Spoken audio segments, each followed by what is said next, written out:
Hey guys, welcome back to the channel. We are Adam and Ollie, and today we are talking about everything MG. I'm struggling to see if it's a very good brand to recommend or not. Now I think this is going to be the decider. Now in the last year or so, they've had a lot of talk online about MG, and this car looks very, very promising. So Ollie, we're excited to see today. Well, I'm excited to share with you guys what it's been like living with the MGS5.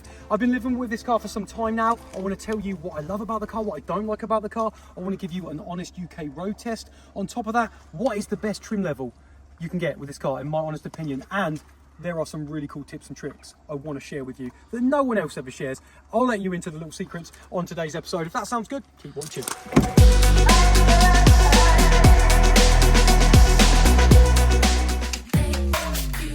Just to let you guys know, we release an episode every single Friday. Next week, we check out the Toyota CHR plug-in hybrid, so make sure you hit that subscribe button so you don't miss the episode. This is the all-new MGS5, and it's here to replace the outgoing ZS EV. MG's brought this out because buyers want more range, better tech, and more of a premium feel, without paying Tesla money. The S5 sits on a new electric platform, offers faster charging, a smarter interior and more space, making it MG's next-gen affordable EV for the UK. Now you might find this interesting. In 2025, MG had a record year in the UK. They sold around 85,000 new cars and secured around 4.4% of the market, placing it inside the top 10 brands. Across Europe and the UK combined, MG shifted around 300,000 vehicles. Wow, that's up roughly 30% on their 2024 numbers. Early on, the MGS5 EV has begun hitting the UK roads too, with nearly 1,000 registered so far as buyers look for more affordable entries into electric SUVs. Okay, so let's talk about some stats then. So we have got a 64 kilowatt hour battery with this trophy trim that we are driving right now, and then you've got the smaller battery, which is the 49 kilowatt hours on the SE trim. That does 211 miles of range. I would just leave that one alone, if I'm being honest. Go for the SE long range. That would be my pick of choice because you get 298 miles of range. No power tailgate, but if you get this one, this trophy trim does 288 miles. And you might think, Oliver, wait a minute, that's less miles than the SE long range. Yeah, it is. And that's because it's got bigger wheels and that affects the aero. When you look at the lease deals, I found a lease deal that's £207, 8,000 miles per annum, top trophy trim level, and 2k up front, 2-year deal. I think that's a little bit of a bargain for a car like this. But if you're looking at maybe buying it, I'd probably look at getting the SE long range. £31,245, pretty affordable. Yeah, you're not going to get your wireless charger or the power tailgate, but you're going to get more range, 298 miles of range. That kind of makes sense to me. Let me know what you think is the best trim level in the comments. Let's talk about boot space then. We've got 453 litres of boot space, a 60-40 split, a little bit of an adjustable boot floor, which is handy. You can pull out. There are your cables down here. There is no frunk, but you've got this massive mat here that says tools. I think that's looking at you, Adam, there. And then obviously you've got another little bit of a cabbie with you can put your tools. But a nice little storage side here with a little bit of netting. Sometimes brands charge you extra for that, but there, nice bit of netting, cubbies either side, 453 litres. You let me know what you think. Right, so let's have a little look around the outside of this car. Now personally, I think this is a very good looking car. I'm going to just spoil that first of all. But we're going to start with the front, and the biggest MG badge I think I've ever seen is on the front of this car. It's big. I love the car. This type of style and design is why I love cars and what get me excited. Look at this huge grille. Now, a lot of electric cars don't have a lot of bit of a bumper grille. Now, this is a throw to the Cyberstar, very similar, split in the middle. Look at these lights. I do, they're so angular, aren't they? So they're checkered flag headlights with these segments. I love the MG4 design, the inspiration, and this is just a jacked up MG4, but I think you could argue it looks even better. Right, moving on to the wheels, because they do let the car down a little bit, don't they?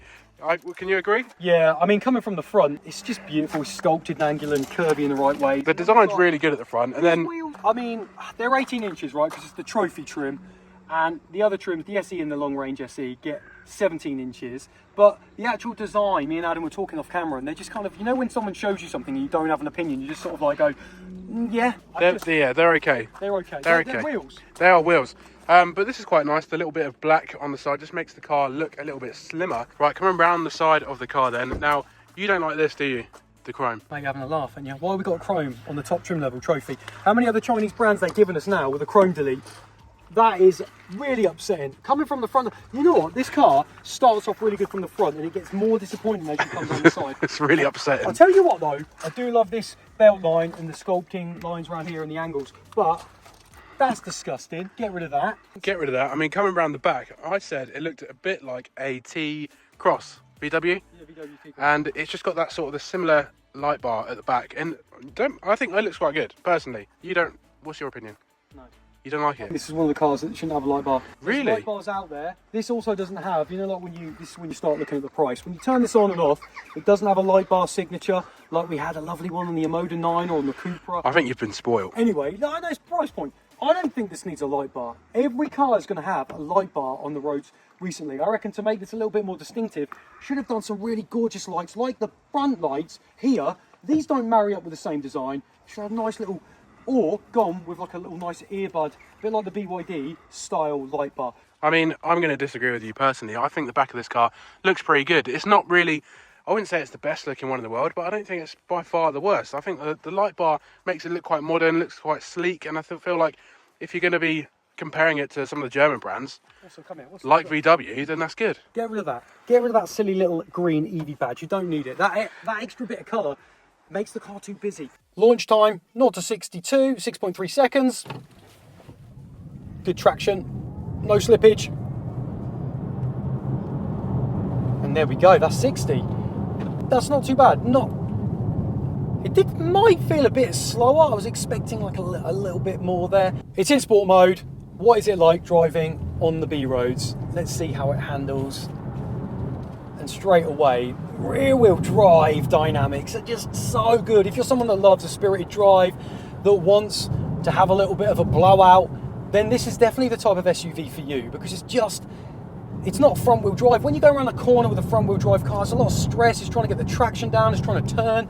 This car, one job, turn those front wheels, and that's it. And as you turn out those corners, you can just plant your foot down and the rear wheels just push you through.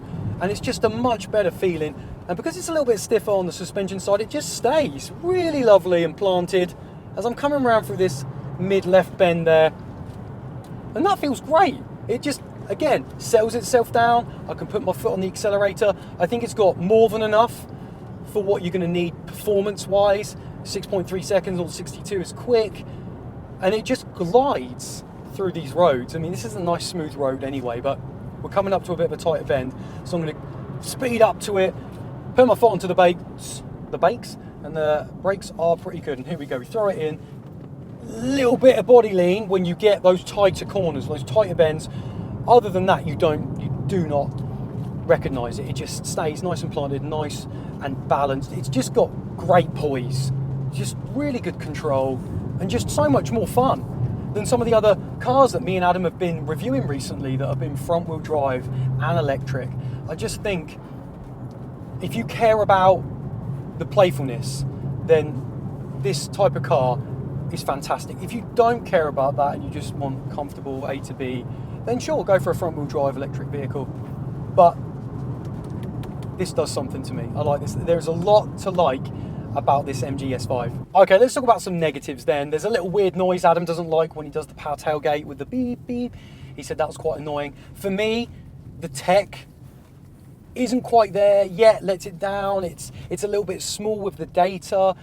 Every now and again I want to do something, or when I first get in the car and set up the nav, it's a bit too long on the loading. The noise. Okay, so we've been driving it a little bit longer now, and Adam has said it is a little bit noisy, and we did drive on one road where the tyre noise was just a little bit penetrating into the cabin, and we just wanted to get off that road, whereas, you know, some other electric vehicles are a little bit quieter, that wouldn't have come through.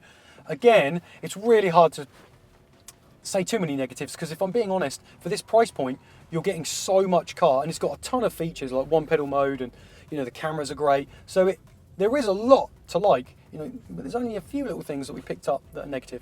Now, most owners love the value and kit level on the MGS5, but there are a few common gripes that people have said in some forums. They have reported infotainment bugs and CarPlay lag, and the driver alert system can be overzealous at times. A few early owners also mentioned software quirks, the odd warning and niggles with comfort features, which aren't deal breakers, but are definitely worth knowing before you're looking to buy. One thing that this car has, which is great, it's got a one pedal driving mode, and you can turn it on the fly when you're driving, because we had the Leap Motor C10 and you literally had to put the car, park it, put P on to turn on one pedal mode on and off. I'm literally driving right now, I'll turn on the one pedal mode and I'll tell you what, it's harsh. So really, really good. And there we go, we're at complete stop now. This is really good when you're in traffic, when you're in a village or a town. As soon as you lift off, it's super harsh and you can see your regen then, and you just feel like you're just saving so much energy back into your battery. So that is the one pedal drive. Really, really cool, handy feature. Let's talk about charging then with the MGS5. So this bigger battery can do 139 kilowatts max charge. So a fast charge, 10 to 80%, you're looking at around 28 minutes. On the lower battery, it can accept a fast charge of 120 kilowatts. So you're looking around 24 minutes. 10 to 100% on the 7 kilowatt wall box. The bigger battery, you're looking at 11.5 hours. And then on the smaller battery, you're looking at 8.5 hours. Move your bag, your fake Louis V bag. Right, inside of the MG, good or bad? I tell you what, you're going to be very pleasantly surprised. Get in here, come on. I think that's good. Right, there's loads to talk about in here. So starting off with the main display. Now this is quite big. It's big enough, isn't it? Yeah, so we have got a 12.8 incher over here. That's definitely big enough for you, Adam. And a 10.25 inch driver display. First of all, this is where I feel they've put a lot of attention. Like, design language is good. This isn't just stuck on to the wheel or the column. It's actually integrated into the dash. You've got different materials everywhere. It's quite simple though, isn't it? The design of the cabin. So you've got two cup holders, you've got a bit of suede here, which I was quite impressed by. Yeah. This, you can put your phone in here, but this is just going to fill up with like crap and stuff. I don't know who's going to really use that properly. Yeah, I mean, or you could actually put your keys in there actually. Oh, and also, here's a little bit of an Easter egg. This is designed by the Roaring Raindrop. All right, so you can see the design of it here, which Sterling Moss broke the land speed record.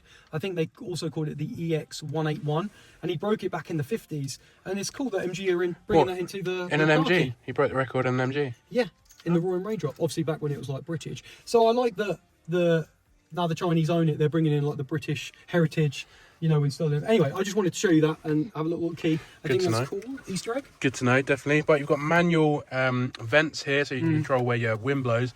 And you've also got actual buttons to play with. This is brilliant. I tell you what, buttons. If you covered up the MG badges she's walking her dog. She's looking at me. That wasn't a sign for dogging, by the way. Anyway, if you covered up the MG badge and you sat someone here, they'd go, this feels kind of cool. You know, you've got this Timu carbon fibre around there. Yeah, like, this is like a sort of fibre, strip, isn't it? One complaint I would have is I can't see what is on that driver display. It's driver quite small. display. It's dim and small, and especially from over here, you just have no idea what it says. It's true. If you're someone from the older generation and you need glasses and whatnot, the data, and we spoke about it here at Car Chat TV on other cars, driving display data just seems to be really small. Even the little regen number down here on 3 is like you have to squint to see it. So I would like to see an option to grow the font, because it is still too small for most. Grow the font? Yeah, what'd you say? Grow the font. Yeah, I want the font a bit bigger.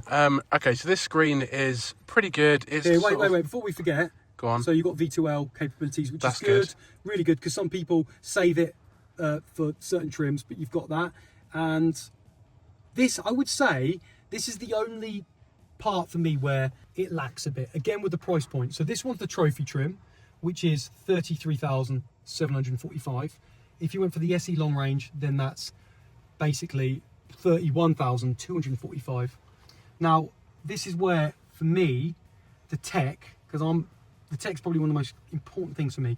It does just lack a bit on the tech in terms of like clarity, sharpness, how big the font is. It's a bit laggy. That's where it falls a little bit flat. Most of the time, this will be fine for most people. You know? Oh, yeah, it's quite responsive. It's definitely got most of the apps that you need. It's definitely got all you need, to be honest. Apple, Android, CarPlay, that sort of thing. All works really well. Because I tell you what, me and Adam... These cameras are good. Yes, and I'll tell you what, we've been in a car that was about 56 grand recently. Ford Capri. Camera was not as good as this, let me tell you that. Not as big, not as crisp as this. So cameras, again, trophy trim with the 360 cam. With the other trims, you just get the normal cam. But I'm very impressed with that. camera. That is pretty good. And you've also got wireless phone charger, and then under here you've got plenty of space and storage for activities. And in here, that's the sort of level of hole you get, plus USBs and whatnot in there. Yeah, that's good.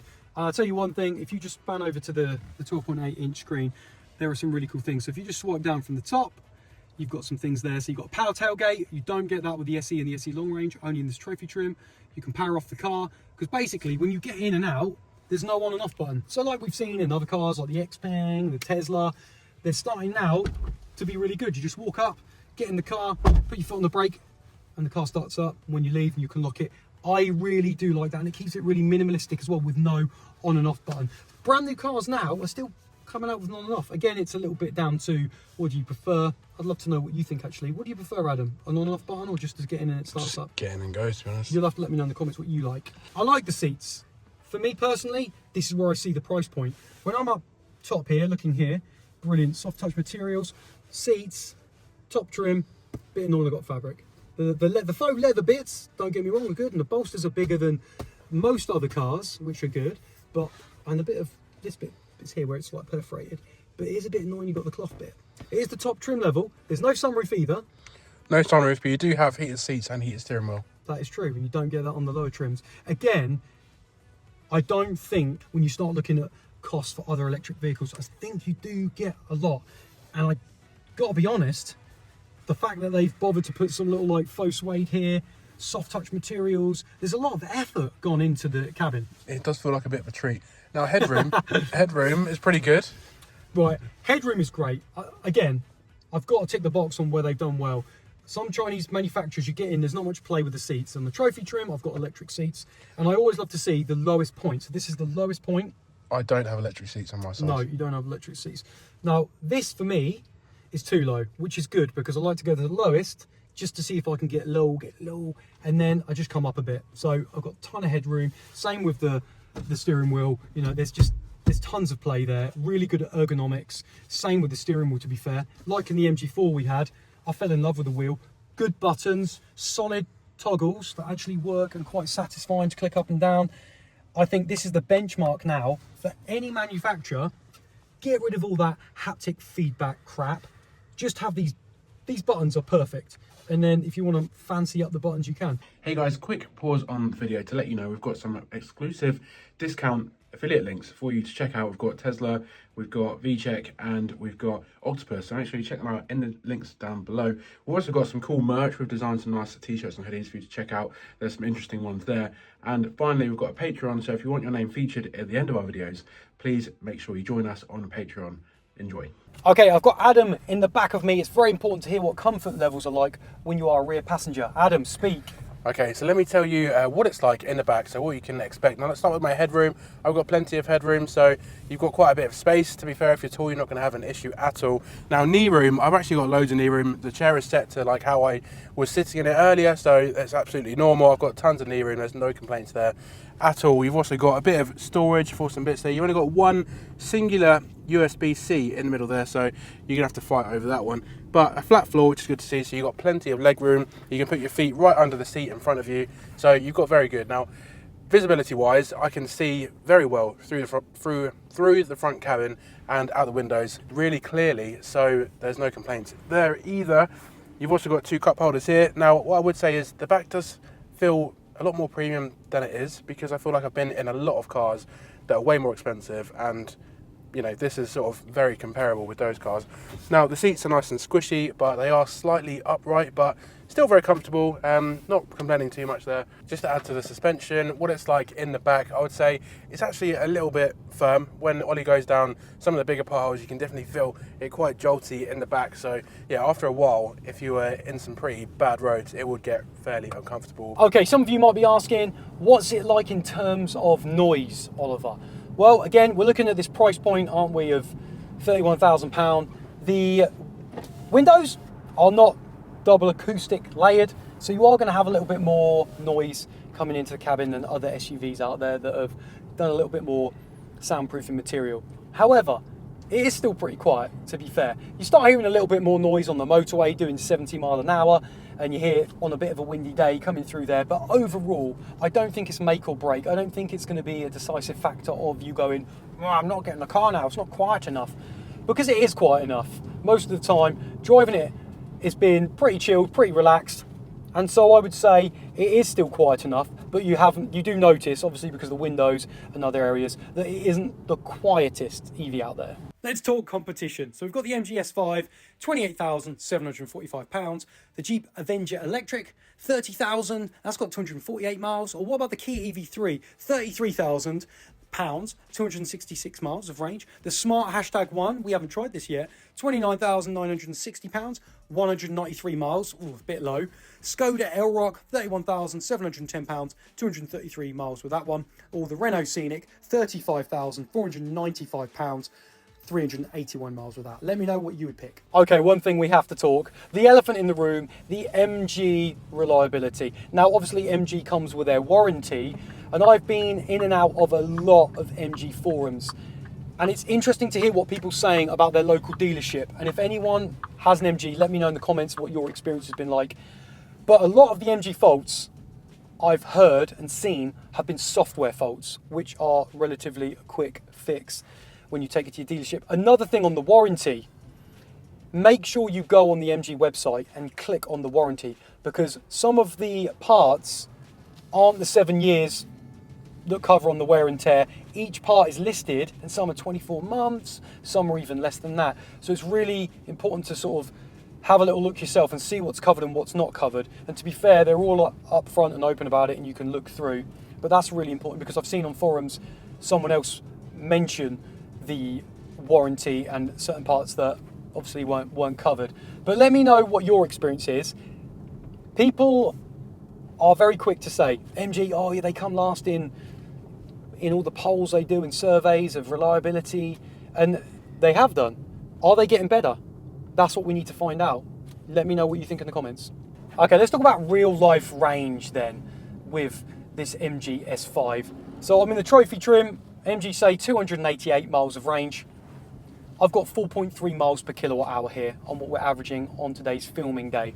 And that works out around 275 miles of range. So I'm 13 miles off, which isn't too bad. Obviously cold now as we're coming into the winter months in England. Now overall, when I change the trip to 3.6, and that is what it's done pretty much from everything on this odometer, I think, which is 6,000 miles on this car. 3.6 miles per kilowatt is around 225 miles of range. That's a little bit more off, isn't it? So around 64 miles, give or take, from the stated range, which again isn't too bad. As it gets colder, you probably expect that to be a little bit less, but I think if you can get around the 250 mark, you should be okay. I mean, you know what you're going to be doing daily to work and back. But let me know what miles per kilowatt hour you've been getting if you were a leaser or owner of the MG S5 in the comments. That's my pens. That's for your pens on your arm. Does anyone have this? Yeah. Does anyone put pens on their arms? Yeah, because when you're a bouncer and you're not a bouncer. You're not a bouncer. You're not a bouncer. You definitely. You're not a bouncer. All right, we'll put your fags in there or something then. You can't cut the cigarettes, Adam. You can't call them that. This is going to be a tip you are going to love me for. Now, when you get in any brand new car, you've got a little sensor there, bings and bongs. Now, MG have got something called an MG Custom Pilot. Click the car from your infotainment, go over to MG Pilot. Now, this is what we're going to set up. So, after we've got speed limit recognition, turn that off because some of them are very sensitive. Turn off lane departure assist so that the steering wheel doesn't constantly shudder when you go out of lane. And then most important things you want to turn off, driver fatigue monitoring. Yeah, and driver distraction, so it doesn't look at your eyes and constantly say, focus on the road. Now, when you've turned off all of your settings and assists you want, press and hold this button until it goes blue. Okay, now, this has saved all of my settings. Now, this is amazing. So now when I get in the car, literally I get in, I swipe from the top like this, down, and I turn that on. All right, if that's not on, then you click that, click confirm, it goes blue, and immediately all your settings are saved in a swipe and a touch, no bings and bongs. Let me know what you think. Another great tip, go to the car, hit the car, go over to convenience and scroll down to custom steering wheel button. Now, these are what you can actually choose. This is fab. I've got it on regen braking because there's no flappy paddles, but you can also have it on climate control. Now, if you click climate control and you come out, when I press this favorite button, look at it. It says up and down on here does the AC, and left and right does my fan speed. Now, that's great. You can do it on that side of the steering wheel, but I actually quite like the temperature control buttons here. Yeah, you can just do it there. Yeah, so this is what I have instead. I have regen braking. So literally now, watch this. When I click this button, look at this. Low, medium, strong, adaptive. When you're driving, one touch of this favorite button, you can do that. It's absolutely fab. And what's great is on this one, I can drive along and I can set up my drive modes. So literally the steering wheel, you don't have to take your hands off the wheel.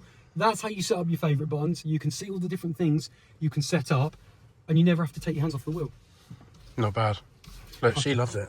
Yeah, she's really good. She's loving it all. Okay, this last one really annoyed you, didn't it? So while I was driving the car for the first day, every now and again, you know, you turn off your speed limit recognition because it's really sensitive. But there was a woman going, "You are over the speed limit." Like literally every time you were thinking, wait a minute, I'm doing the speed limit. And what was going on was it was a girl in the car, in the navigation. So this is what you have to do. So guys, if you're getting and you're driving this car and every now and again it goes, "You are over the speed limit," go over to the navigation here, click on the arrow, go over to these three dots, go into settings and go to warnings and just literally turn that off.